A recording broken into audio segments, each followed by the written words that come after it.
Friends, ಸಂಜೆ ಆಗ್ತಿದ್ದಾಗೆ ನಮಗೆ tea ಜೊತೆ ಏನಾದರೂ ತಿನ್ನಬೇಕು ಅಂತ ಅನಿಸುತ್ತೆ. ಆದರೆ ಏನು ಮಾಡ್ಕೊಳ್ಳೋದು ಅಂತ ಯೋಚನೆ ಮಾಡ್ತಾ ಇದ್ದೀರಾ? ಸೊ ಅದಕ್ಕೋಸ್ಕರ ಅಂತಲೇ ನಾನು ಶೇಂಗಾ ಅಥವಾ ಕಡಲೆಕಾಯಿ ಬೀಜದಿಂದ ಈಸಿಯಾಗಿ, ಸಿಂಪಲ್ಲಾಗಿ, ಕ್ವಿಕ್ಕಾಗಿ ಯಾವ ರೀತಿ ಸ್ನ್ಯಾಕ್ಸನ್ನು ಮಾಡ್ಕೊಳ್ಳೋದು ಅಂತ ನಿಮ್ಮ ಜೊತೆ ಶೇರ್ ಮಾಡ್ಕೊಳ್ತಿದ್ದೀನಿ. ಮೊದಲು ನಾನಿಲ್ಲಿ 1 ಕಪ್ನಷ್ಟು ಶೇಂಗಾನ ರಾತ್ರಿಯೇ ನೆನೆಸಿಟ್ಕೊಂಡಿದ್ದೀನಿ. ಹಾಗೆ ಅರ್ಧ ಕಪ್ನಷ್ಟು ಸೌತೆಕಾಯಿಯನ್ನು ಚಿಕ್ಕದಾಗಿ ಕಟ್ ಮಾಡಿ ಇಟ್ಕೊಂಡಿದ್ದೀನಿ. ಹಾಗೆ 1 ಟೊಮೆಟೊ ಹಾಗೆ 1 ಈರುಳ್ಳಿನ ಚಿಕ್ಕದಾಗಿ ಕಟ್ ಮಾಡಿ ಇಟ್ಕೊಂಡಿದ್ದೀನಿ. ಸ್ವಲ್ಪ ಕೊತ್ತಂಬರಿ ಸೊಪ್ಪು ಹಾಗೆ 2 ಕ್ಯಾರೆಟನ್ನು ತುರಿದಿಟ್ಕೊಂಡಿದ್ದೀನಿ. ರುಚಿಗೆ ತಕ್ಕಷ್ಟು ಉಪ್ಪು ಹಾಗೆ 2 ಹಸಿಮೆಣಸನ್ನು ಚಿಕ್ಕದಾಗಿ ಕಟ್ ಮಾಡಿ ಇಟ್ಕೊಂಡಿದ್ದೀನಿ. 2 ಟೇಬಲ್ ಸ್ಪೂನ್ ಆಗುವಷ್ಟು ತೆಂಗಿನ ತುರಿನ ತೊಗೊಂಡಿದ್ದೀನಿ. Chaat masala 1 teaspoon, pepper powder ಅರ್ಧ ಟೀ ಸ್ಪೂನ್ ಹಾಗೆ ಅರ್ಧ ನಿಂಬೆಹಣ್ಣನ್ನು ತೊಗೊಂಡಿದ್ದೀನಿ. ಮೊದಲು ಒಂದು ಕುಕ್ಕರ್ಗೆ ನೆನೆಸಿಟ್ಕೊಂಡಿರುವಂತಹ ಶೇಂಗಾ ಬೀಜವನ್ನು ಹಾಕಿದ್ದೀನಿ. ಅದು ಮುಳುಗುವಷ್ಟು ನೀರನ್ನು ಹಾಕ್ಕೊಳ್ತಿದ್ದೀನಿ. ಸ್ವಲ್ಪ ಉಪ್ಪು, ಇವಿಷ್ಟನ್ನು ಹಾಕಿ 3ರಿಂದ 4 ವಿಜಿಲ್ನ ಕೂಗಿಸ್ಕೋಬೇಕಾಗತ್ತೆ. ಒಂದು ಪಾತ್ರೆಗೆ ಕಟ್ ಮಾಡಿ ಇಟ್ಕೊಂಡಿರುವಂತಹ ಸೌತೆಕಾಯಿ, ಈರುಳ್ಳಿ ಹಾಗೆ ಕ್ಯಾರೆಟ್ ತುರಿ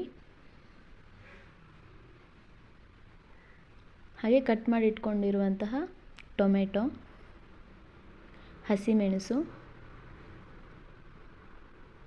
ಕೊಬ್ಬರಿ ತುರಿನ ಹಾಕಿ ಹಾಗೆ ವಿಜಿಲ್ ಹೊಡೆಸ್ಕೊಂಡಿರುವಂತಹ ಶೇಂಗಾ ಬೀಜವನ್ನು ಹಾಕಬೇಕು. ಇವಿಷ್ಟನ್ನು ನಾವು ಚೆನ್ನಾಗಿ ಮಿಕ್ಸ್ ಮಾಡಬೇಕಾಗತ್ತೆ. ಇಲ್ಲಿ ಹಸಿಮೆಣಸಿನ ಬದಲಿಗೆ ಒಂದು ಅರ್ಧ ಟೀ ಸ್ಪೂನಷ್ಟು ಖಾರದ ಪುಡಿನ ಕೂಡ ಹಾಕ್ಕೋಬೋದು. ಸರಿಯಾಗಿ ಎಲ್ಲ ತರಕಾರಿನೂ ಮಿಕ್ಸ್ ಆದ ನಂತರ ನಾನಿಲ್ಲಿ ರುಚಿಗೆ ತಕ್ಕಷ್ಟು ಉಪ್ಪನ್ನು ಹಾಕ್ಕೊಳ್ತಾ ಇದ್ದೀನಿ. ಹಾಗೆ 1 ಟೀ ಸ್ಪೂನಷ್ಟು ಚಾಟ್ ಮಸಾಲ, ಅರ್ಧ ಟೀ ಸ್ಪೂನಷ್ಟು ಪೆಪ್ಪರ್ ಪೌಡರನ್ನು ಹಾಕಿ ಇನ್ನೊಂದು ಸಾರಿ ಚೆನ್ನಾಗಿ ಮಿಕ್ಸ್ ಮಾಡ್ಕೊತೀನಿ.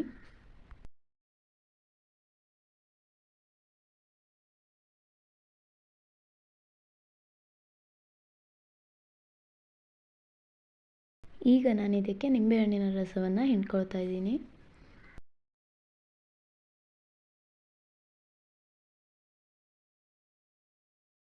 ಕೊನೆಯಲ್ಲಿ ನಾನು ಕೊತ್ತಂಬರಿ ಸೊಪ್ಪನ್ನು ಹಾಕ್ತಾಯಿದ್ದೀನಿ.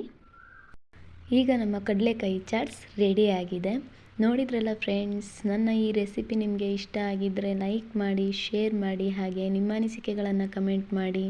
ಹಾಗೆ ನನ್ನ ಚಾನಲ್ಗೆ ಸಬ್ಸ್ಕ್ರೈಬ್ ಆಗೋದನ್ನು ಮರಿಬೇಡಿ, ಯಾಕಂದರೆ ನನಗೆ ನಿಮ್ಮ ಸಪೋರ್ಟ್ ತುಂಬ ಇಂಪಾರ್ಟೆಂಟ್. Thank you.